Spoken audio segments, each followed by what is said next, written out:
வணக்கத்திற்கு உரிய பகவான் மகாவீரர், பகவான் கௌதம புத்தர் இவர்களெல்லாம் உலகறிந்த ஞானிகளாக இருந்தும் கூட அவர்களுடைய உபதேசங்களின் வாயிலாக கீதையின் மகிமைகளையே பரப்பிக் கொண்டிருந்தனர்.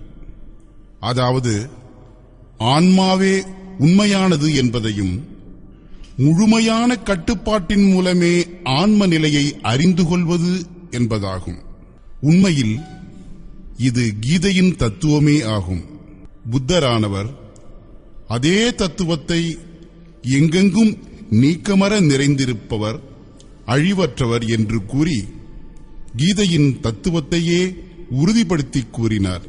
இத்தோடு மட்டுமல்லாமல் அவருடைய ஒவ்வொரு உபதேசங்களிலும் தர்மம் எதை ஆராய்ந்து முடிவாக சாரம் என்று உறுதிப்படுத்தி கூறுகிறதோ அதையே ஒரே இறைவன் வழிபாடு, இரக்கம், தவம், தியானம் ஆகிய இவைகள் அனைத்துமே கீதையின் உபதேசங்களேயாகும்.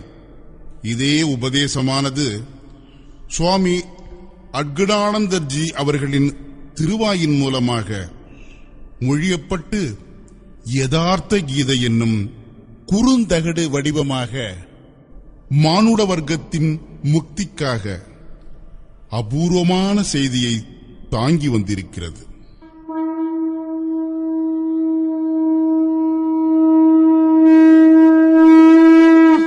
ஓம் ஸ்ரீ பரமாத்மனே நமஹ.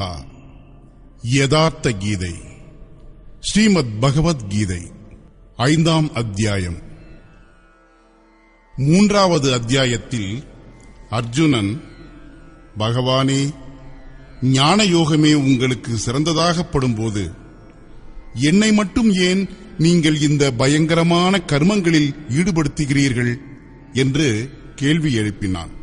அர்ஜுனனுக்கு நிஷ்காம கர்ம யோகத்தை விட ஞான யோகமே கொஞ்சம் எளிமையாக தோன்றியது.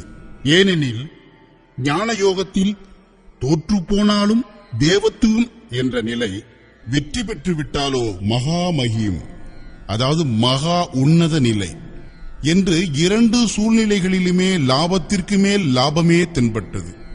ஆனால் இப்போது உள்ள நிலையிலோ அர்ஜுனன் 2 வழிகளிலுமே கர்மத்தை செய்துதான் ஆக வேண்டும் என்பதை நன்கு தெரிந்து கொண்டான்.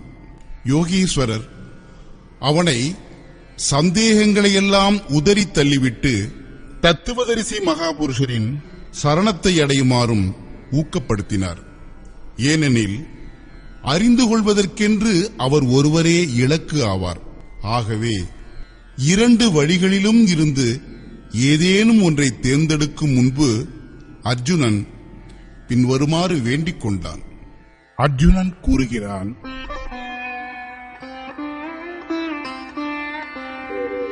சந்நியாசம் கர்மணாம் கிருஷ்ண புனர்யோகம் ச சம்சசி யச்ரேய ஏதயோரேகம் தன்மே ப்ரூஹி சுனிஷ்சிதம். ஹே கிருஷ்ணா, நீங்கள் சில சமயம் சந்நியாசத்தின் மூலமாக செய்யப்படும் கர்மத்தையும் மற்றொரு சமயம் பற்றற்ற உணர்வுடன் செய்யப்படும் கர்மத்தையும் புகழ்ந்து கூறுகிறீர்கள். இவை 2இல் இருந்து ஏதேனும் ஒன்றை மட்டும், அதாவது மிகவும் நல்ல முறையில் உங்களால் நிச்சயிக்கப்பட்டதும் மேலான நன்மையை பெற்றுத்தர வல்லதுமான ஒன்றை எனக்காக கூறுங்கள்.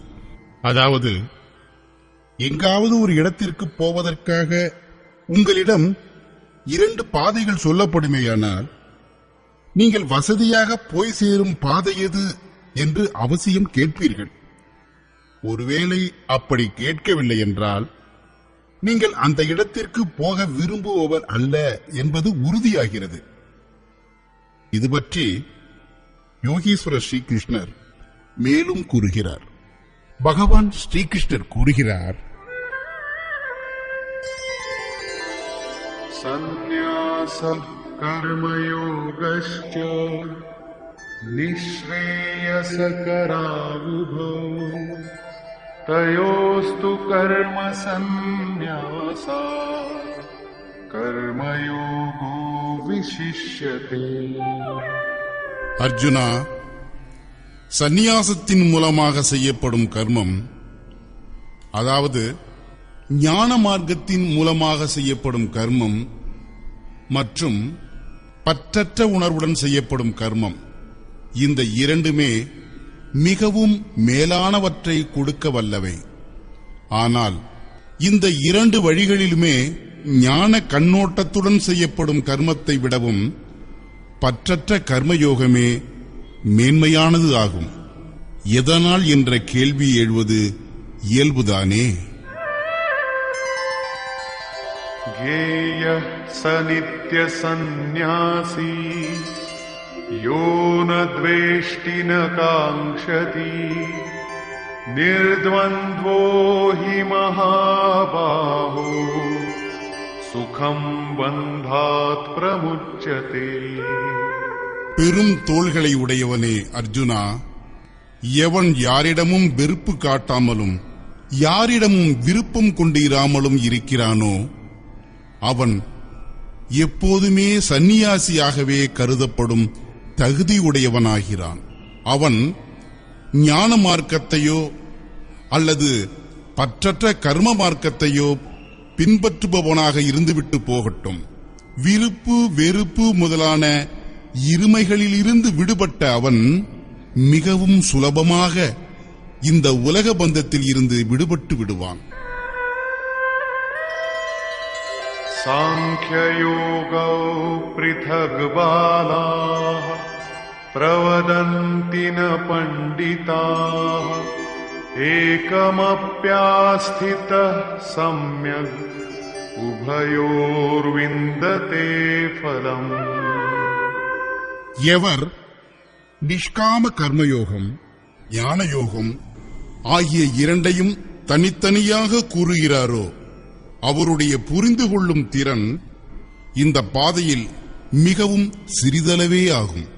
இந்த பாதையை முழுமையாக அறிந்துள்ள பூரண ஞானிகளான பண்டிதர்கள் அவ்வாறு கூறமாட்டார்கள். ஏனெனில் இரண்டு பாதைகளில் இருந்து ஏதேனும் ஒன்றை தேர்ந்தெடுத்து அதிலேயே நல்ல முறையில் உறுதியாக நிலை நிற்கின்றவர்கள் அவ்விரு பாதைகளின் நற்பலனாகிய பரமாத்மாவையே அடைகிறார்கள். இரண்டு பாதைகளிலுமே பலன் ஒன்றுதான். எனவேதான் இரண்டுமே சமமானவை எனப்படுகிறது.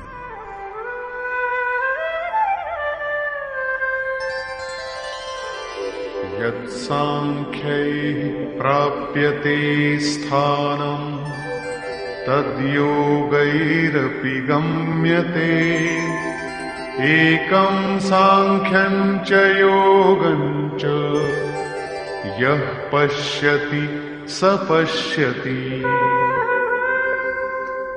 எங்கே ஞானயோக கண்ணோட்டத்துடன் கர்மம் செய்பவன் போய் சேர்கிறானோ அங்கேதான் பற்றற்ற உணர்வுடன் கர்மம் செய்பவனும் போய் சேர்கிறான்.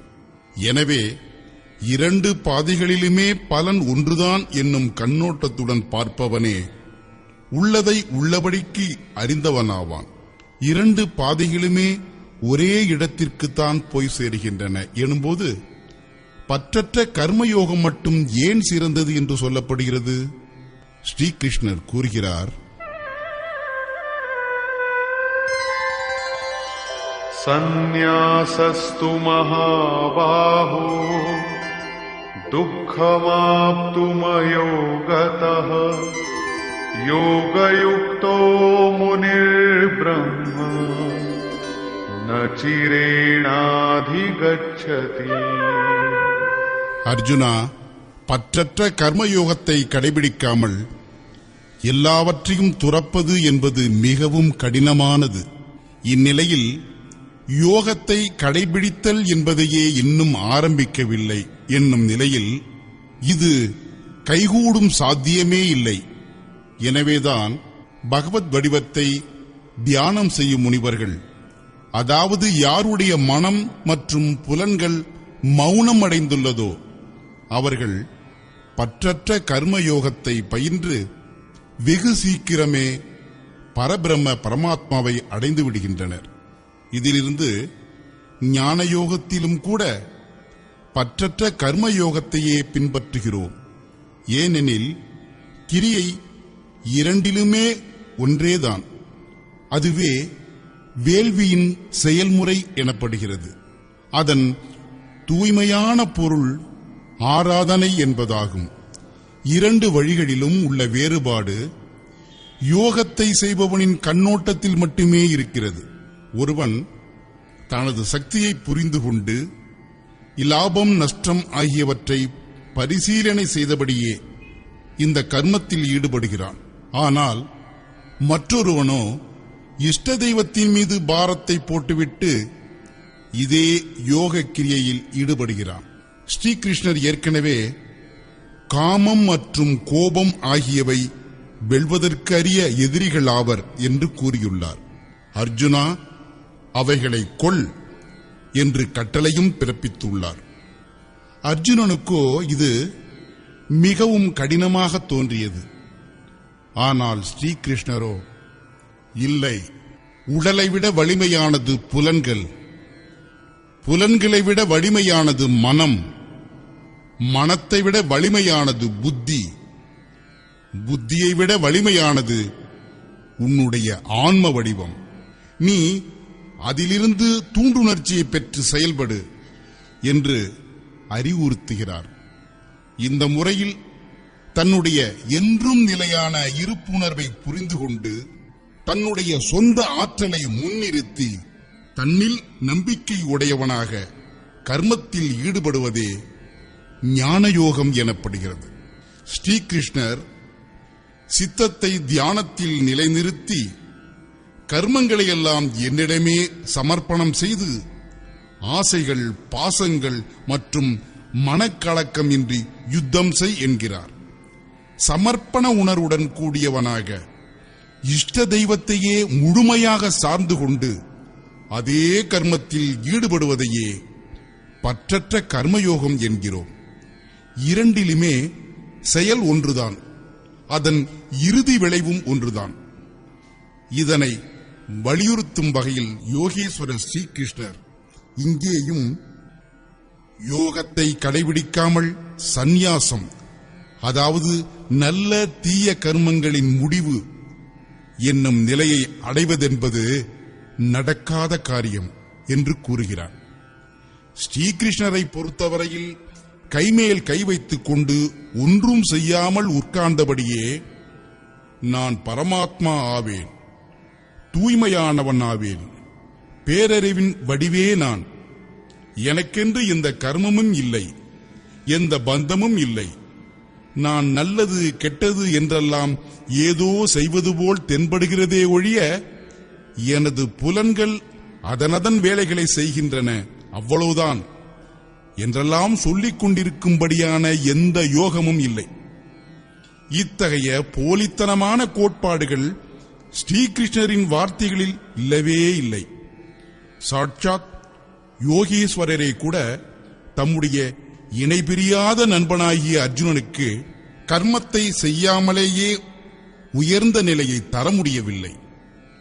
ஒருவேளை அவர் அப்படி செய்திருப்பாரேயானால் கீதையை சொல்ல வேண்டிய அவசியம்தான் என்ன? கர்மத்தை மட்டும் கண்டிப்பாக செய்துதான் ஆக வேண்டும். கர்மத்தை செய்து கொண்டே போய்தான் சந்நியாசம் என்ற நிலையை அடைய முடியும். மேலும் யோகத்துடன் கூடியவனே வெகு சீக்கிரமாக பரமாத்மாவை அடைகிறான். யோகத்துடன் கூடிய மனிதனின் லட்சணங்கள் யாவை?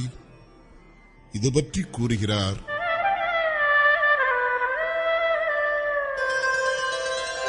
योगयुक्तो विशुद्धात्मा विजितात्मा जितेन्द्रियः सर्वभूतात्मभूतात्मा कुर्वन्नपि न लिप्यते. விஜிதாத்மா மிகவும் சிறப்பான முறையில் எவருடைய உடல் பற்றுக்கள் அனைத்தும் வெற்றி கொள்ளப்பட்டுள்ளதோ, ஜிதேந்திரிய மிகவும் சிறப்பான முறையில் எவருடைய புலன்கள் அனைத்தும் வெற்றி கொள்ளப்பட்டுள்ளதோ விசுத்தாத்மா மிகவும் சிறந்த முறையில் பரிசுத்தமான அந்தக்கரணத்தை உடையவர் எவரோ அவரே சர்வபூதாத்ம பூதாத்மா. மனிதர் உட்பட எல்லா ஜீவராசிகளுடைய ஆத்மாவின் மூல ஊற்றுக்கண்ணாக திகழும் பரமாத்மாவில் ஒரே உணர்வை பெற்ற யோகத்துடன் கூடியவராவார். அவர் கர்மத்தை செய்தபோதும் கூட அதனால் அவர் பந்தப்படுத்தப்படுவதில்லை. அவர் எதற்காக கர்மத்தை செய்கிறார்? அவர் பின்வரும் சமுதாயத்தினருக்கு மேலான நன்மையை தரவல்ல ஆன்மீக விதைகளை தூவி அவற்றை பல்கி பெருகி வளரச் செய்வதற்காகவே கர்மத்தை செய்கிறார். அவர் கர்மத்தால் பந்தப்படுத்துவதில்லையே, அது எப்படி? ஏனெனில் மனிதர் உட்பட ஒட்டுமொத்த ஜீவராசிகளின் மூல ஊற்றுக்கண்ணாகிய பரம தத்துவம் என்னும் பெயருடைய அந்த இறை தத்துவத்தில் அவர் நிலை பெற்றுவிட்டார். அதற்கு மேல் தேடி போய் அடைவதற்கு எந்த உயர்வான நிலையும் இல்லை. இறைவனை தவிர மற்றவை அனைத்தும் மதிப்பற்ற பொருட்களாக போய்விட்டன என்னும்போது எதன் மீது பற்று கொள்வது? ஆகவே அவர் கர்மங்களால் சூழப்படுவதில்லை. இதுவே யோகம் கைகூட பெற்ற இறுதி எல்லை கோட்டின் வர்ணனையாகும். அவர் மறுபடியும் யோகம் கைகூட பெற்ற மகாபுருஷரின் வாழ்வியலை தெளிவுபடுத்தும் விதமாக அவர் ஏன் கர்மத்தில் ஈடுபட்ட போதும் அவற்றால் பிணைக்கப்படுவதில்லை என்பதை விரிவாக விளக்குகிறார். நைவ கிஞ்சித் கரோமீதி யுக்தோ மன்யேத தத்வவித் பஷ்யன் ஸ்ருண்வன் ஸ்பிருஷன் ஜிக்ரன் அஷ்னன் கச்சன் ஸ்வபன் ஸ்வசன் பிரலபன் விஸ்ரிஜன் கிருண்ணன் உன்மிஷன் நிமிஷன்னபி இந்திரியாணீந்திரியார்த்தேஷு வர்த்தந்த இதி தாரயன். பரம தத்துவமாகிய பரமாத்மாவை நேரடியாக தரிசனம் செய்து சாட்சாத்காரத்துடன் சேர்ந்து அறிந்து கொள்கின்ற யோகம் கைகூட பெற்றவருக்கு இந்த மாதிரியான மனநிலை, அதாவது நான் கொஞ்சம் கூட எதையும் செய்வதில்லை என்னும் அனுபூதி வாய்க்கிறது. இது அவருடைய வெறும் கற்பனை என்று, மாறாக இந்த உயர் அனுபூதி நிலையை அவர் கர்மம் செய்து அடைந்துள்ளார். இப்போது இறைவனை அடைந்து முக்தி நிலை பெற்ற பிறகு அவர் எல்லாவற்றையும் பார்த்தவாறு, கேட்டவாறு, தொட்டு உணர்ந்தவாறு, நுகர்ந்தவாறு, பேசியவாறு, மூச்சை உள்வாங்கியவாறு, மூச்சை வெளியிட்டவாறு, கண்களை மூடியவாறு, திறந்தவாறு, எப்படி இருந்த போதிலும் புலன்கள் அதனதன் வேலையை செய்து கொண்டிருக்கின்றன என்று அனுபூதியில் உணர்ந்திருக்கிறார். பரமாத்மாவை விட மேலானது ஒன்றுமில்லை என்னும்போது அந்த பரமாத்மாவிலேயே அவர் நிலை பெற்று விட்ட பிறகு அதை விடுத்து வேறு எந்த இன்பத்தையாவது அடைய வேண்டும் என்ற ஆசையுடன் அவர் எதையேனும் தொட்டுணர்வது முதலான செயல்களில் ஈடுபடுவாரா என்ன? ஒருவேளை ஏதேனும் உயர்வான பொருள் அருகில் இருந்தால் கண்டிப்பாக அதன் மீது பற்றுதல் ஏற்படுவது இயல்பே. ஆனால் இறைவனை நேரடியாக தரிசனம் செய்து முக்தி நிலை பெற்றுவிட்ட பிறகு இனி அதற்கும் அப்பால் எங்கே செல்வது? அதற்கு பின்பு எதை துறப்பது? எனவேதான் யோகம் கைகூட பெற்றவர் கர்மத்தால் பந்தப்படுத்தப்படுவது இல்லை. இதையே அவர் ஓர் உதாரணம் மூலமாக விளக்குகிறார்.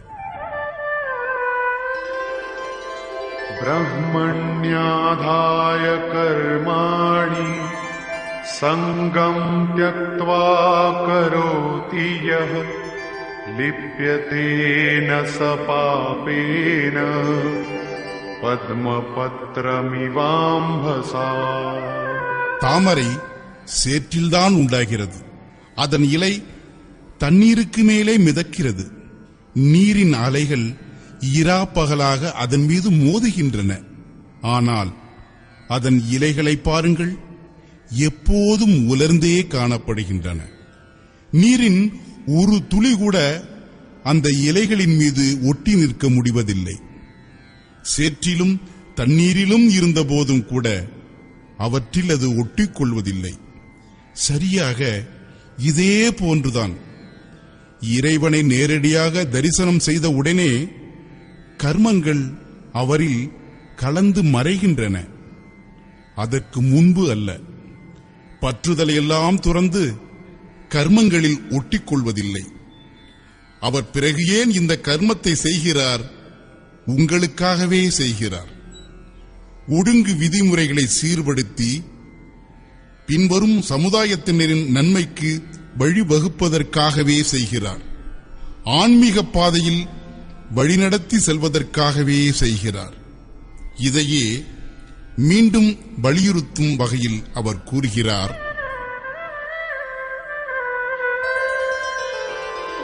காயேன மனசா புத்யா கேவலைரிந்திரியைரபி யோகினः கர்ம குர்வந்தி சங்கம் த்யக்த்வாத்மசுத்தயே. யோகிகள் வெறும் புலன்கள், மனம், புத்தி ஆகியவற்றின் மூலமாகவும் பற்றுதலை துறந்தவர்களாக ஆத்ம தூய்மையை வேண்டி கர்மத்தை செய்கின்றனர். எப்பொழுது கர்மமானது பிரமத்தில் ஒன்று கலந்து மறைந்து விட்டதோ அதற்கு பிறகும் கூடவா இந்த ஆன்மா தூய்மையற்று இருக்கிறது?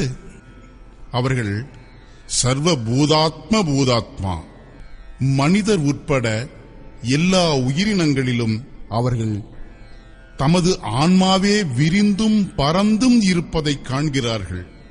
அந்த அனைத்து உயிரினங்களின் ஆத்ம தூய்மையை வேண்டியும் உங்கள் அனைவரையும் ஆன்மீக பாதையில் வழி நடத்துவதற்காகவும் அவர்கள் கர்மத்தை சரிவர கடைபிடித்து வருகின்றனர். உடல், மனம், புத்தி மற்றும் வெறும் புலன்களால் அவர்கள் கர்மத்தை செய்கின்றனர். ஆன்ம வடிவம் என்ற அளவில் பார்த்தால் அவர்கள் ஒன்றும் செய்வதில்லை. எப்போதும் ஆன்மாவிலேயே நிலைத்து நிற்கின்றனர். வெளிப்பார்வைக்கு அவர்கள் ஏதோ செய்து கொண்டிருப்பதை போல தோன்றுகிறது, அவ்வளவுதான். ஆனால் அகத்தளவில் அவர்கள் எல்லையற்ற அமைதியில் திளைத்த வண்ணம் இருக்கின்றனர். யுக்தः கர்மஃபலம் த்யக்த்வா சாந்திமாப்னோதி நைஷ்டிகீம் அயுக்தः காமகாரேண பதே சக்தோ நிபத்யதே. யோகயுக்த, அதாவது யோகத்தின் இறுதி விளைவை அடைந்தவர், மனிதர் உட்பட எல்லா உயிரினங்களின் ஆத்மாவின் மூல ஊற்றுக்கண்ணாக விளங்கும் பரமாத்மாவில் நிலை பெற்ற அத்தகைய யோகியானவர் கர்மத்தின் பலனை துறந்து அமைதியின் இறுதி நிலையை அடையப் பெறுகிறார். இதற்கு மேலே அடைய வேண்டிய எந்த அமைதியும் எஞ்சியிருப்பதில்லை. எனவே இதற்கு பிறகு அவர் ஒருபோதும் அமைதியை இழப்பதில்லை. ஆனால் யோகத்தின் இறுதி விளைவை இன்னும் அடையப்பெறாத, இன்னும் இந்த ஆன்மீக பாதையில் பயணம் செய்து கொண்டிருக்கும் சாதகனானவன் பலனில் பற்றுக்கொண்டு புலன் இன்ப ஆசைகளை உண்டாக்கிக் கொண்டு அவற்றில் சிக்கிக் கொள்கிறான். சாதனை முடிவு பெறுகின்ற காலம் வரை இந்த புலனின்ப ஆசைகள் தோன்றவே செய்கின்றன. எனவே சாதகன் ஆன்ம சாதனையானது முடிவு பெறுகின்ற காலம் வரைக்கும் மிகவும் எச்சரிக்கையுடன் இருக்க வேண்டும். பூஜ்ய பகவான் ஸ்ரீ பரமஹம்சம் பரமானந்த மகாராஜ் அவர்கள் பின்வருமாறு கூறுவார்: ஓ, எதுவரை நாம் வேறு இறைவன் வேறு என்ற நிலை இருக்கிறதோ அதுவரை மாயை வெற்றி பெறும் வாய்ப்புள்ளது. நாளைக்கே இறைவனை அடையும் நிலை கிடைக்கப் போகிறது என்றிருந்தாலும் கூட இன்றைய நிலையில் அவன் என்னவோ அஞ்ஞானிதான். எனவே சாதனை முடிவு பெறுகின்ற காலம் வரைக்கும் சாதகன் எச்சரிக்கை உணர்வின்றி இருக்கக்கூடாது. இது பற்றி மேலும் பார்க்கலாம். सर्वकर्माणि मनसा सन्न्यस्यास्ते सुखं वशी नवद्वारे पुरे देहि नैव कुर्वन्न कारयन्. எவர் முழுமையான முறையில் தம்மை வசப்படுத்தியவரோ, எவர் உடல், மனம், புத்தி மற்றும் படைப்பு ஆகிய அனைத்தையும் தாண்டிய ஆன்மாவில் நிலை பெற்றுள்ளவரோ, அத்தகைய புருஷர் சந்தேகமே இல்லாமல் எதையும் செய்வதும் இல்லை, எதையும் செய்விப்பதும் இல்லை. தம்மை பின்பற்றுபவர்கள் மூலமாக செய்விப்பதும் கூட அவருடைய அகத்தில் நிலைத்திருக்கும் அமைதியை குலைப்பதில்லை. அத்தகைய ஆன்ம வடிவத்தில் நிலை பெற்றவர் கேட்டல் முதலான விஷயங்களை உள்வாங்குகின்ற 9 வாசல்களை, 2 காதுகள், 2 கண்கள், 2 மூக்கு துவாரங்கள், 1 வாய், மலத்வாரம், பிறப்பு உறுப்பு உடைய உடல் என்னும் வீட்டில் எல்லா கர்மங்களையும் மனத்தால் துறந்தவராக ஆன்ம வடிவ ஆனந்தத்திலேயே நிலைத்து இருக்கிறார். உள்ளதை உள்ளபடிக்கு சொல்ல வேண்டுமென்றால் அவர் ஒன்றும் செய்வதும் இல்லை, ஒன்றும் செய்விப்பதும் இல்லை. இதையே மறுபடியும் ஸ்ரீகிருஷ்ணர் வேறு வார்த்தைகளில் அந்த பிரபு ஒன்றும் செய்வதும் இல்லை, ஒன்றும் செய்விப்பதும் இல்லை என்று கூறுகிறார். சத்குரு, பகவான், பிரபு, ஆன்ம வடிவத்தில் நிலைத்த மகாபுருஷர், யோகம் கைகூடப் பெற்றவர் முதலானவை அனைத்தும் ஒரே பொருளை உணர்த்துகின்ற வெவ்வேறு சொற்கள் மட்டும்தான். இறைவன் தாம் செய்ய விரும்புவதையெல்லாம் இந்த ஆன்ம வடிவத்தில் நிலை பெற்றுள்ள இஷ்ட தெய்வமாக விளங்கும் சத்குருவின் மூலமாகவே செய்கிறார். மகாபுருஷரை பொறுத்தவரையில் இந்த உடல் என்பது வெறும் தங்கும் அறை மட்டும்தான். எனவே பரமாத்மா செய்வது மற்றும் மகாபுருஷர் செய்வது இரண்டும் ஒன்றேதான். இறைவன்தான் மகாபுருஷர் மூலமாக செய்கிறார். சரியாக சொல்வதென்றால் அந்த மகாபுருஷர் எதை செய்தாலும் எதையும் செய்யவில்லை என்பதே உண்மை. இது பற்றி கூறும் அடுத்த ஸ்லோகத்தை பார்ப்போம். न कर्तृत्वं न कर्माणि लोकस्य सृजति प्रभुः न कर्मफलसंयोगम् स्वभावस्तु प्रवर्तते. அந்த பிரபு மனிதர் உட்பட எல்லா உயிரினங்களின் கர்த்தா என்னும் தன்மையையோ, அவற்றின் கர்மங்களையோ, கர்மங்களுக்கான பலனையோ இணைத்து வைப்பதில்லை.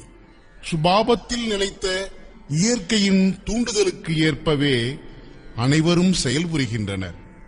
யாருக்கு எவ்விதமான இயல்பான குணங்கள், அதாவது சாத்வீகம், ராஜசீகம் அல்லது தாமசீகம் என்று அமைந்துள்ளதோ அந்தந்த குணங்களுக்கு ஏற்பவே செயல்புரிகின்றனர்.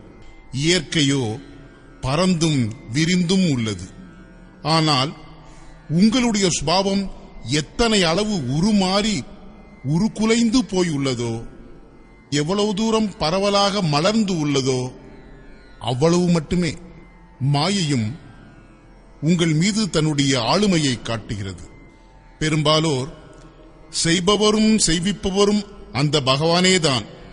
நாமெல்லாம் வெறும் இயந்திரம் மட்டும்தான்.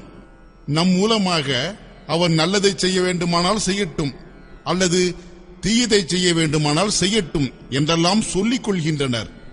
ஆனால் யோகேஸ்வரர் ஸ்ரீகிருஷ்ணரோ அந்த பிரபு தாமும் எதையும் செய்வதும் இல்லை, பிறரையும் எதையும் செய்விப்பதும் இல்லை. அவர் கர்த்தா, கர்மம், கர்மபலன் ஆகியவற்றை இணைத்து வைப்பதும் இல்லை என்று திட்டவட்டமாக கூறுகிறார். மக்கள் அனைவரும் தத்தமது சுபாவத்தில் நிலைப்பட்டுள்ள இயல்பான குணங்களுக்கு ஏற்றவாறு நடந்து கொள்கின்றனர், தன்னிச்சையாக செயல்படுகின்றனர். அவர்கள் தங்களுடைய பழக்க தோஷங்களுக்கு கட்டுப்பட்டு காரியங்களை செய்கின்றனரே தவிர பகவான் ஒன்றும் செய்வதில்லை. அப்படியென்றால் பிறகு ஏன் மக்கள் அனைவரும் பகவான் செய்கிறார் செய்விக்கிறார் என்றெல்லாம் கூறுகின்றனர்? இது பற்றி யோகீஸ்வரர் கூறுகிறார்,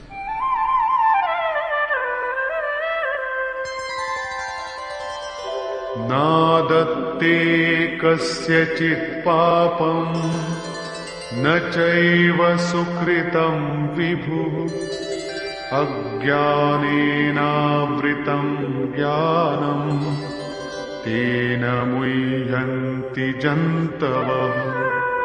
முந்தைய ஸ்லோகத்தில் யாரை பிரபு என்று கூறினாரோ அவரையே இங்கே விபு என்று குறிப்பிடுகிறார். ஏனெனில் அவர் அனைத்து தெய்வீக மகிமைகளுடனும் கூடியவர். சர்வ வல்லமை எனப்படும் பிரபுத்துவம் மற்றும் வைபவம் ஆகியவற்றுடன் கூடியிருக்கும் அந்த பரமாத்மா எவருடைய பாவ கர்மத்தையோ அல்லது புண்ணிய கர்மத்தையோ ஏற்றுக்கொள்வதில்லை. அப்படியிருந்தும் மக்கள் ஏன் அவ்வாறு கூறுகிறார்கள்?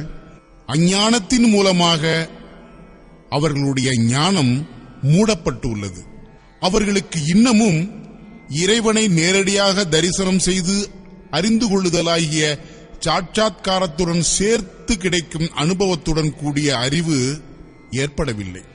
இப்போது உள்ள நிலையில் அவர்கள் வெறும் ஜந்துக்களே, சாதாரணமாக உண்டு உறங்கி இனப்பெருக்கம் செய்து வாழும் உயிரினங்கள் ஆவர்.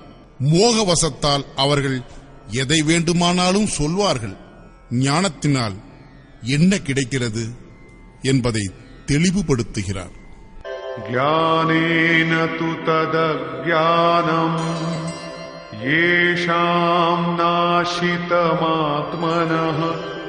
तेषामादित्यवज्ज्ञानम् प्रकाशयति तत्परम्.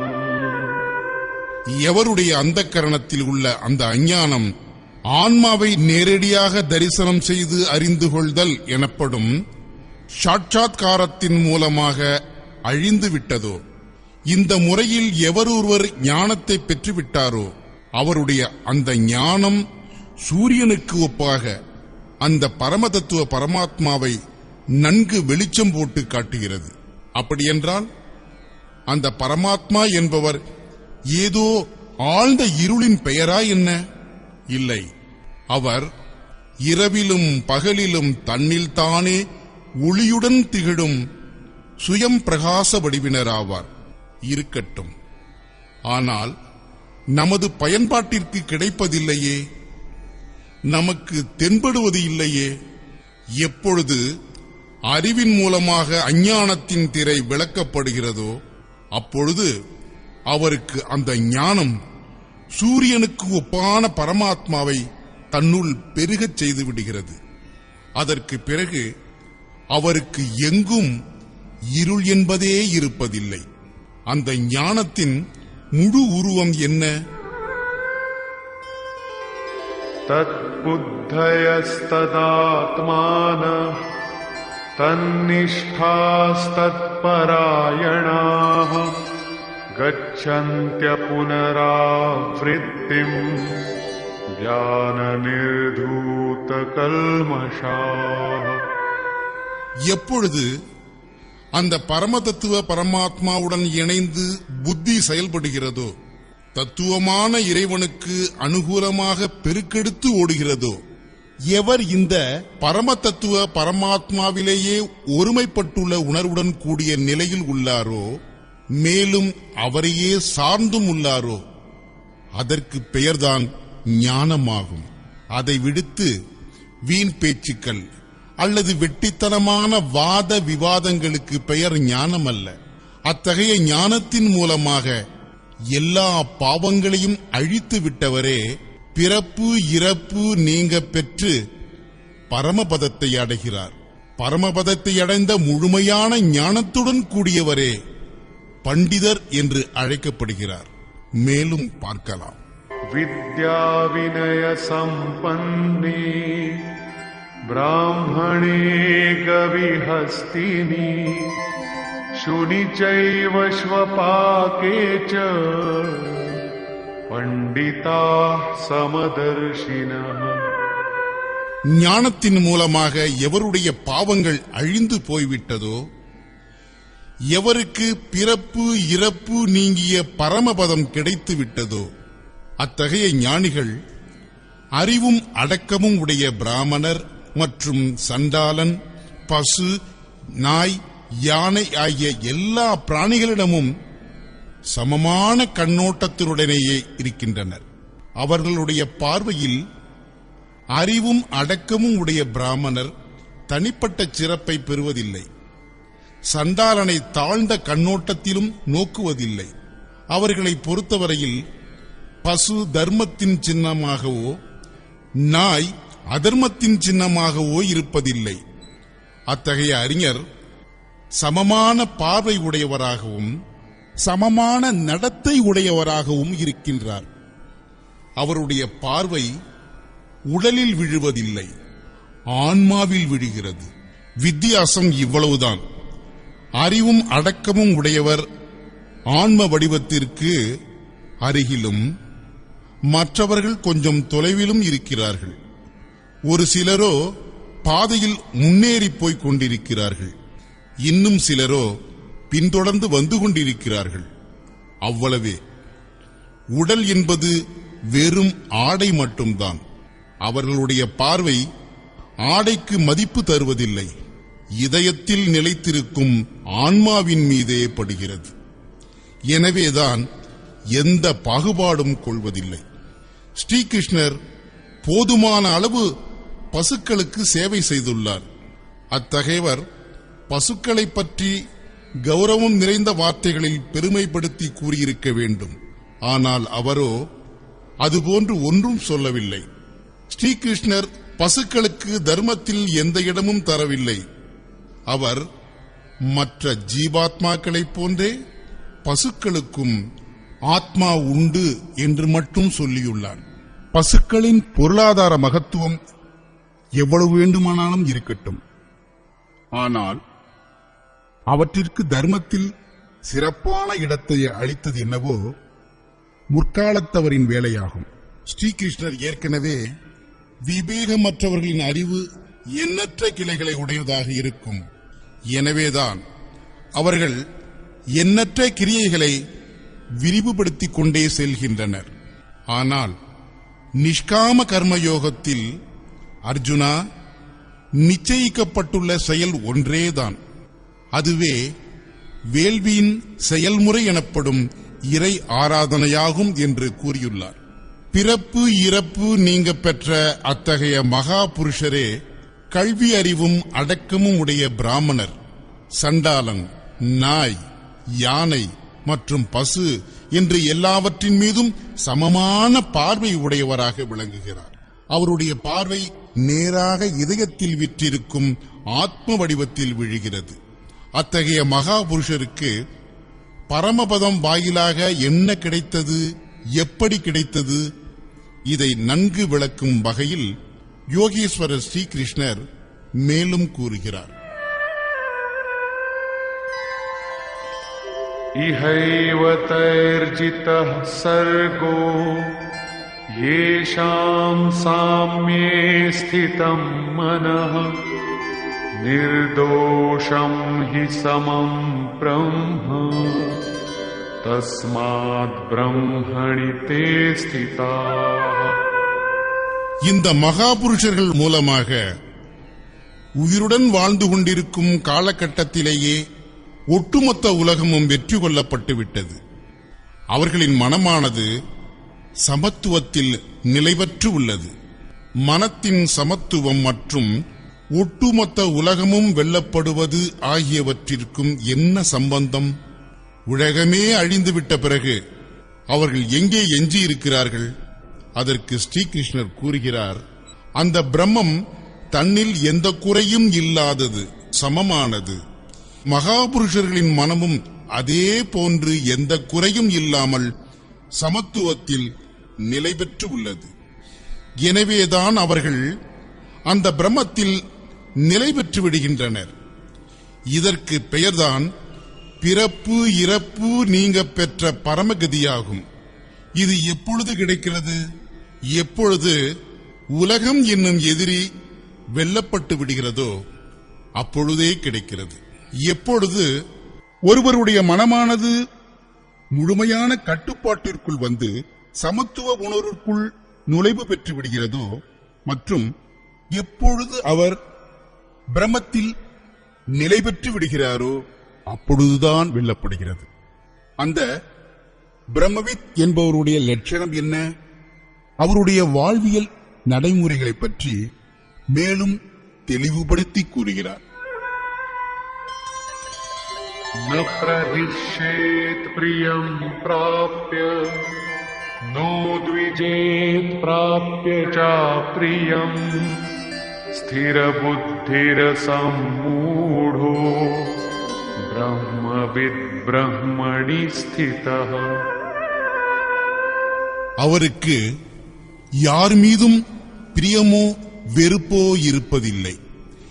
எனவேதான் அனைவரும் எதை மிகவும் பிரியமானது என்று கருதுகிறார்களோ அதை பெற்றாலும் அவர் மிகுந்த மகிழ்ச்சி எதுவும் அடைவதில்லை.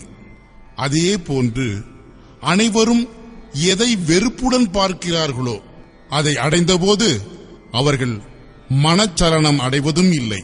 அத்தகைய உறுதியான புத்தியை உடைய சந்தேகங்கள் நீங்க பெற்ற பிரம்மத்தில் ஒன்றிணைந்த பிரம்மத்தை அடைந்தவர் எல்லாம் வல்ல பிரம்மத்திலேயே எப்பொழுதும் நிலைத்து இருக்கிறார்.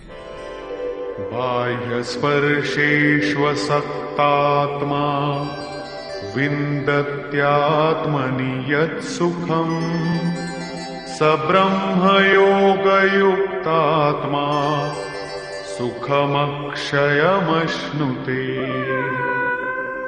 வெளி உலக விஷய இன்பங்களில் பற்றற்றவர் அந்தராத்மாவில் நிலையாக விளங்கும் சுகத்தை பெறுகிறார். அவர் பிரம்ம யோக யுக்தாத்மா, பரபிரம்ம பரமாத்மாவுடன் இணைந்த ஆன்மாவை உடையவராதலால் அழிவற்ற ஆனந்தத்தை அனுபவிக்கிறார். இந்த ஆனந்தத்திற்கு ஒருபோதும் அழிவு ஏற்படுவது இல்லை. இந்த ஆனந்தத்தை எவரால் அனுபவிக்க முடியும்? வெளி உலக விஷய இன்பங்களில் பற்றற்றவர் எவரோ அவரே அனுபவிக்க முடியும். அப்படியென்றால் வெளி உலக விஷய இன்பங்கள் என்பது பெரிய பாதகமா? பகவான் ஸ்ரீகிருஷ்ணர் கூறுகிறார், ये हि संस्पर्शजा भोगा दुःखयोनय एव ते आद्यन्तवन्तः कौन्तेय न तेषुरमते बुधः. வெறும் தோல் மட்டுமே தொடுதல் உணர்ச்சியை பெற்றிருக்கவில்லை. எல்லா புலன்களுமே தொட்டு உணரும் திறனை கொண்டிருக்கின்றன. பார்த்தலே கண்களின் தொடுதல் உணர்ச்சியாகும். கேட்பது காதுகளின் தொடுதல் உணர்ச்சியாகும். இந்த முறையில் புலன்கள் மற்றும் விஷயங்கள் ஆகியவற்றின் இணைப்பினால் உண்டாகக்கூடிய எல்லா இன்பங்களுமே அனுபவிக்கும் போது இன்பம் அளிப்பதை போன்று தெரிகிறது. ஆனால் சந்தேகமே இல்லாமல் அவை அனைத்துமே துயரத்தை தரவல்ல பிறவிகளுக்கே காரணமாக அமைகின்றன. இந்த புலன் இன்பங்களே பிறவிகளுக்கு காரணமாகும்.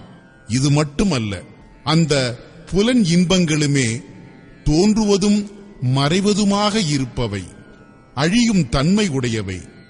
எனவேதான் குந்தியின் மகனே, விவேகம் உடையவன் இவற்றில் சிக்கிக் கொள்வதில்லை. புலன்களின் இந்த தொடுதல் உணர்ச்சிகளில் இருப்பதுதான் என்ன? காமம் மற்றும் கோபம், விருப்பு மற்றும் வெறுப்பு. இது பற்றி ஸ்ரீகிருஷ்ணர் கூறுகிறார், शक्नोति हैव यः सोढुम् प्राक्शरीरविमोक्षणात् कामक्रोधोद्भवम् वेगम् स युक्तः स सुखी नरः. எனவேதான் எவன் ஒருவன் இந்த மனித உடல் அழிந்து போவதற்கு முன்பே காமம் மற்றும் குரோதம் ஆகியவை மூலம் பிறக்கின்ற வேகத்தை தடுத்து நிறுத்துகின்ற திறனை பெற்று விடுகிறானோ அவனே நரன் எனப்படுகிறான். நரன் என்றால் புலன் இன்ப நாட்டத்தை முழுவதுமாக கட்டுப்படுத்தியவன், அதில் ஈடுபடாதவன் என்று பொருள். அவனே இந்த உலகில் யோகம் கைகூட பெற்றவனாவான். அவன் மட்டுமே சுகத்தை அனுபவிப்பவன் ஆவான். எதற்கு பின்னால் துக்கம் என்பதே இல்லையோ அத்தகைய சுகத்தில் பரமாத்மாவில் நிலைத்து இருப்பவன் ஆவான்.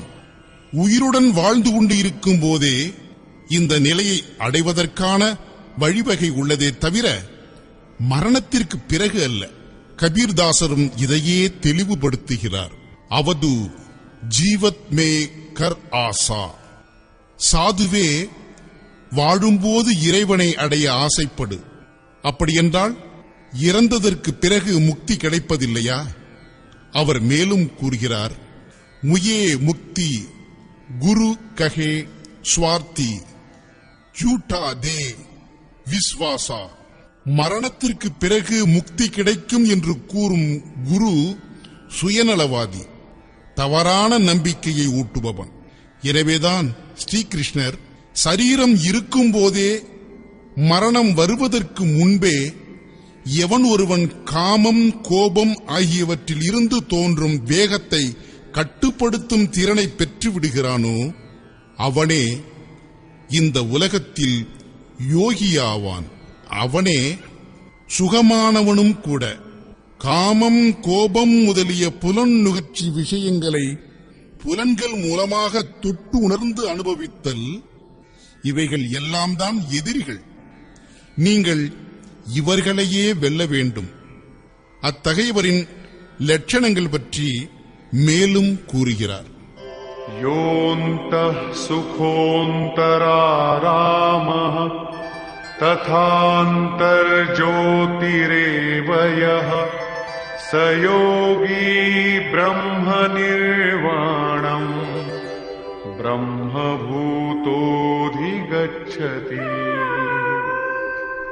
எவன் ஒருவன் அந்தராத்மாவிலேயே சுகத்தை காண்கிறானோ, அந்தராத்மாவிலேயே ஓய்வு காண்கிறானோ, அந்தராத்மாவிலேயே பிரகாசத்தை பெற்றுள்ளானோ அந்த யோகி பிரம்மத்தில் ஐக்கியமாகி வாக்கிற்கு அப்பாற்பட்ட என்றும் நிலையான மாறாததாகிய பிரம்மத்தை அடைகிறார். முதலில் காமம் கோபம் முதலான தீய வினைகள் அழிகின்றன. அதன் பிறகு இறைவனின் தரிசனம் கிடைக்கிறது. அதற்கு பிறகு இறைவனுள் நுழைவு பெற்று விடுகிறான். மேலும் பார்க்கலாம். லபந்தே பிரம்ம நிர்வாணம் ரிஷயः க்ஷீணகல்மஷாः சின்னத்வைதாயதாத்மானः சர்வபூதஹிதே ரதாः. பரமாத்மாவை நேரடியாக தரிசனம் செய்து அறிந்து சாட்சாத்காரம் அடைந்ததால் எவருடைய பாவங்கள் எல்லாம் அழிந்து விட்டனவோ, எவருடைய இருமைகள் எனப்படும் வேற்றுமை உணர்வுகள் எல்லாம் ஒழிந்து விட்டனவோ, மனிதர் உட்பட அனைத்து உயிரினங்களின் நன்மையை கருதி செயல்படுபவர் எவரோ, இறைவனை நேரடியாக தரிசனம் செய்து அறிந்து முக்தி நிலையை பெற்றவர் மட்டுமே அத்தகைய பிறர் நலம் விரும்பியாக செயல்பட முடியும். தானே குழியில் விழுந்து கிடக்கும் எவனும் மற்றவரை எங்கிருந்து வெளியில் எடுத்து காப்பாற்றுவான்?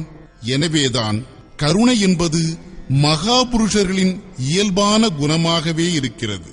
அந்த புலன்களை வென்று பிரம்மத்தை அடைந்தவரே அமைதியின் வடிவான பரபிரமத்தை பெறுகிறார். அதே மகாபுருஷரின் ஆன்ம நிலை பற்றி மேலும் விளக்கமாக எடுத்துரைக்கிறார். காமக்ரோத வியுக்தானாம் யதீனாம் யதசேதசாம் அபிதோ பிரம்ம நிர்வாணம் வர்த்ததே விதிதாத்மனாம். காமம் மற்றும் கோபம் நீங்க பெற்றவராக வெற்றி கொள்ளப்பட்ட சித்தத்தை உடைய பரமாத்மாவை நேரடியாக தரிசனம் செய்து அறிந்து கொண்ட ஞானிகளாகிய மகாபுருஷருக்கு எல்லா விதத்திலும் எல்லா பக்கத்திலும் இருந்து அமைதியே வடிவான பரபிரமே கிடைக்கிறது. யோகேஸ்வரராகிய ஸ்ரீகிருஷ்ணர் மீண்டும் மீண்டும் அத்தகைய மகாபுருஷரின் உயர் ஆன்மீக வாழ்வியலை வலியுறுத்தி கூறுவதன் நோக்கம் அதிலிருந்து நமக்கெல்லாம் தூண்டுணர்வு கிடைக்கட்டும் என்பதற்காகத்தான். இப்பொழுது அவர் மீண்டும் அந்த இறைநிலையை அடைவதற்கு அவசியமான அங்கமாக உள்மூச்சு வெளிமூச்சில் ஆன்மீக சிந்தனையை வலியுறுத்தி கூறுகிறார். வேள்வியின் செயல்முறையாகிய பிராணவாயுவை அபானனிலும் அபானவாயுவை பிராணவாயுவிலும் வேள்வி பொருளாக சமர்ப்பித்தல், பிராணன் அபானன் ஆகியவற்றின் வேகத்தை கட்டுப்படுத்துதல் ஆகியவற்றை பற்றியும் கூறினார். அதையே மேலும் தெளிவுபடுத்துகிறார்.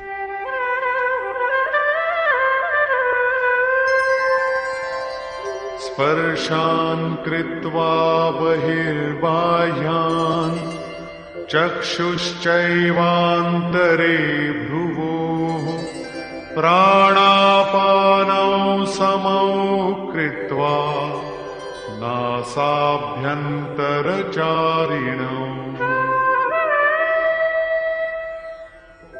यतेन्द्रियमनोबुद्धिः मुनिर्मोक्षपरायणः विगतेच्छाभयक्रोधो यः सदा मुक्त एव सः. அர்ஜுனா, வெளி உலக விஷயங்கள், காட்சிகள் ஆகியவற்றை பற்றியெல்லாம் சிந்திக்காமல் அவற்றையெல்லாம் தியாகம் செய்துவிட்டு கண்களின் பார்வையை புருவங்களுக்கு மத்தியில் நிலைநிறுத்த வேண்டும். அதாவது கண்களுக்கு மத்தியில் அல்லது கண் இமைகளுக்கு மத்தியில் பார்க்கும் எண்ணத்துடன் பார்வையை நிலைநிறுத்த வேண்டும் என்று அர்த்தம் எடுத்துக் கொள்ளக்கூடாது. புருவங்களுக்கு மத்தியில் என்பதற்கு சரியான அர்த்தம் இவ்வளவுதான். அதாவது நேராக நிமிர்ந்து உட்கார்ந்த பிறகு பார்வையானது புருவங்களுக்கு மத்தியில் இருந்து முன்னே விட வேண்டும். இடது பக்கமாகவோ அல்லது வலப்பக்கமாகவோ, இங்கேயோ அல்லது அங்கேயோ சுற்றும் முற்றும் பார்வையை அலைபாயவிடக்கூடாது. மூக்கின் தண்டு பகுதியில் இருந்து பார்வையானது நேராக முன்னே விடுமாறு நிலைநிறுத்த வேண்டும். மூக்கு துவாரங்களின் உள்ளே இயங்கிக் கொண்டிருக்கும் பிராணன் மற்றும் அபானன் வாயுவை சமப்படுத்தி பார்வையை முன்னே நிலைநிறுத்தி மனத்தின் கவனப் பார்வையை சுவாசத்தில் நிலைநிறுத்தி எப்பொழுது சுவாசம் உள்ளே சென்றது, எவ்வளவு நேரம் நின்றது, எப்பொழுது சுவாசம் வெளியில் சென்றது, எவ்வளவு நேரம் வெளியில் நின்றது என்பதை பார்த்துக் கொண்டே இருக்க வேண்டும். அப்போது சுவாசத்தில் இருந்து எழுகின்ற நாமத்வனி கேட்டுக்கொண்டே இருக்கும் என்பதை தனியாக சொல்ல வேண்டிய அவசியம் இல்லை. இந்த முறையில் உள்மூச்சு வெளிமூச்சு ஆகியவற்றில் மனதின் கவனப்பார்வை நிலைத்துவிட்டால் போதும். கொஞ்சம் கொஞ்சமாக சுவாசம் அசையாமல் உறுதியாக நிற்கும், சமமாகிவிடும். உள்ளே இருந்து எந்த சங்கல்பமும், அதாவது எண்ணமும் எழாது. வெளியில் இருந்தும் எந்த சங்கல்பமும் அகத்தில் நுழைந்து எந்த சலனத்தையும் ஏற்படுத்தாது. வெளி உலகில் உள்ள விஷய இன்பங்களை பற்றிய சிந்தனையை வெளியிலேயே தியாகம் செய்தாகிவிட்டது. அகத்திலும் எந்த ஒரு எண்ணமும் விழிப்புறுவதில்லை. மனத்தின் கவனப்பார்வை உறுதியாக எண்ணெய் ஒழுக்கை போன்று நிற்கிறது. எண்ணெய் விடுவது தண்ணீர் விடுவதைப் போன்று ஒழுங்கற்று தபதபவென்று விடுவதில்லை. எண்ணெய் விடும் வரைக்கும் ஒரே சீராக ஒழுக்கமான ஓட்டத்தில்தான் விழுகிறது. இந்த முறையில் பிராணன் மற்றும் அபானன் ஆகியவற்றின் இயக்கம் ஒரே சீராகவும் சமமாகவும் உறுதியாகவும் இருக்குமாறு வைத்துக் கொண்டு புலன்கள், மனம் மற்றும் புத்தி ஆகியவற்றை எவர் வென்று விடுகிறாரோ, விருப்பம், பயம் மற்றும் கோபம் ஆகியவை முழுமையாக நீங்க பெற்று ஆன்ம சிந்தனையின் உச்சகட்ட நிலையை அடைந்துவிட்ட மோட்சத்தையே எப்போதும் நாடுகின்ற முனிவர் சதா சர்வகாலமும் முக்தனாகவே இருக்கிறார். முக்தியை அடைந்த பிறகு அவர் எங்கே போகிறார், எதை பெறுகிறார், இது பற்றி கூறுகிறார். भोक्तारं यज्ञतपसां सर्वलोकमहेश्वरं सुहृदं सर्वभूतानां ज्ञात्वा मां शान्तिमृच्छति. அந்த முக்த புருஷர் என்னை வேள்வி மற்றும் தவங்களையெல்லாம் அனுபவிப்பவராக, எல்லா உலகங்களின் ஈஸ்வரர்களுக்கெல்லாம் ஈஸ்வரராக, மனிதர் உட்பட எல்லா உயிரினங்களின் சுயநலமில்லாத நன்மை விரும்பியாக நேரடி தரிசனத்துடன் அறிந்து கொண்டு அமைதியை பெற்றுவிடுகிறார். ஸ்ரீகிருஷ்ணர் இங்கே அந்த முக்த புருஷருடைய உள்மூச்சு வெளிமூச்சு ஆகியவற்றில் செய்யப்படும் வேள்வி மற்றும் தவம் ஆகியவற்றை ஏற்றுக்கொள்பவன் நானே ஆவேன். வேள்வியும் தவமும் கடைசியில் எங்கே போய் முடிகிறதோ அவரே நான். அந்த முக்த புருஷர் என்னையே அடைகிறார். வேள்வியின் இறுதியில் கிடைக்கும் அமைதி என்று கூறப்படுவது என்னுடைய ஆன்ம வடிவமே ஆகும். அந்த முக்த புருஷர் என்னை அறிகிறார், மேலும் என்னை அறிந்து என்னையே அடைந்தும் விடுகிறார். இதற்கு பெயரே அமைதி எனப்படுகிறது. நான் எப்படி ஈஸ்வரர்களுக்கெல்லாம் ஈஸ்வரரோ அவ்வாறே அந்த முக்த புருஷரும் ஆகிவிடுகிறார் என்று கூறுகிறார். முடிவுரை. இந்த அத்தியாயத்தின் ஆரம்பத்தில் அர்ஜுனன், ஒரு சமயம் நீங்கள் நிஷ்காம கர்மயோகத்தை புகழ்ந்து கூறுகிறீர்கள், மற்றொரு சமயம் சந்நியாச மார்க்கத்தின் மூலமாக செய்யப்படும் கர்மத்தை புகழ்ந்து கூறுகிறீர்கள். ஆகவே இரண்டிலிருந்தும் ஏதேனும் ஒன்றை உங்களால் சிறந்தது என்று நிச்சயிக்கப்பட்டுள்ளது எதுவோ, பரம நன்மையை தரவல்லது எதுவோ அந்த ஒன்றை கூறுங்கள் என்று கேட்டான். ஸ்ரீகிருஷ்ணரும் அதற்கு, அர்ஜுனா, பரம நன்மை என்பது இரண்டு மார்க்கங்களிலுமே உள்ளது. இரண்டிலுமே அந்த நிச்சயிக்கப்பட்டுள்ள கர்மம் எனப்படும் வேள்வியின் செயல்முறையே செய்யப்படுகிறது. அப்படி இருந்தும் கூட நிஷ்காம கர்ம யோகமே உயர்ந்தது. அதை செய்யாமலேயே சந்நியாசம் கிடைப்பதில்லை. சந்நியாசம் என்பது ஒரு பாதை என்று அடையப் போகின்ற லட்சியத்தின் பெயராகும். யோகம் கைகூட பெற்றவரே சந்நியாசி ஆவார் என்கிறார். யோகம் கைகூட பெற்றவரின் லட்சணத்தை பற்றி கூறும்போது அவரையே பிரபு என்று குறிப்பிடுகிறார். அவர் எதுவும் செய்வதும் இல்லை, செய்விப்பதும் இல்லை. சுபாவத்தில் உள்ள இயற்கையான குணங்களின் அழுத்தத்திற்கு ஏற்ப மக்கள் தத்தமது செயல்களில் மூழ்கி கிடக்கிறார்கள். எவர் என்னை நேரடியாக தரிசனம் செய்து அறிந்து கொள்கிறாரோ அவரே ஞானியாவார், அவரே பண்டிதராவார். வேள்வியின் இறுதி விளைவாக அனைவரும் என்னை அறிந்து கொள்கிறார்கள். உள்மூச்சு வெளிமூச்சு ஆகியவற்றில் இறை நாம ஜபம் மற்றும் வேள்வி தவம் ஆகியவை எவருள் கலந்து விடுகிறதோ அவரே நான். வேள்வியின் இறுதி விளைவாகிய ஆன்ம வடிவமாகிய என்னை அறிபவர் எந்த அமைதியை பெறுகிறாரோ அதுவும் நானே. அதாவது ஸ்ரீகிருஷ்ணரைப் போலவே ஆன்ம வடிவானது அந்த இறைவனை அடைந்து முக்தி நிலை பெற்றவருக்கும் வாய்க்கிறது. அவரும் ஈஸ்வரருக்கெல்லாம் ஈஸ்வரராக, ஆத்மாவிற்கெல்லாம் ஆத்மாவாக, ஆன்ம வடிவமாகவே ஆகிவிடுகிறார்.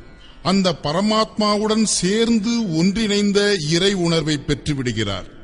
இவ்வாறு இறைவனுடன் ஒன்றாவதற்கு எத்தனை பிறவிகள் ஆனாலும் சரிதான். இந்த அத்தியாயத்தில் வேள்வி தவங்களை அனுபவிப்பவர் மகா புருஷருக்குள் வீற்றிருக்கும் சக்தியாகிய மகேஸ்வரராவார் என்பதை தெளிவுபடுத்திவிட்டார். இம்முறையில் ஸ்ரீமத் பகவத்கீதை என்னும் உபனிஷதமும் பிரம்ம வித்தையும் யோக சாஸ்திரமும் ஸ்ரீகிருஷ்ணர் மற்றும் அர்ஜுன உரையாடலுமாகிய யஜ்ஞபோக்தா மகா புருஷஸ்த மகேஸ்வரர், அதாவது வேள்வியை அனுபவிக்கும் மகாபுருஷரில் நிலைத்திருக்கும் மகேஸ்வரர் என்ற பெயருடைய 5வது அத்தியாயம் நிறைவு பெறுகிறது. இதுபோன்று ஸ்ரீமத் பரமஹம்ச பரமானந்த மகாராஜ் அவர்களின் சீடரான சுவாமி அட்கடானந்தர் இயற்றிய ஸ்ரீமத் பகவத்கீதையின் யதார்த்த கீதை என்ற உரையில் யஜ்ஞபோக்தா மகா புருஷஸ்த மகேஸ்வரர், அதாவது வேள்வியை அனுபவிக்கும் மகா புருஷரில் நிலைத்திருக்கும் மகேஸ்வரர் என்ற பெயருடைய 5வது அத்தியாயம் நிறைவு பெறுகிறது.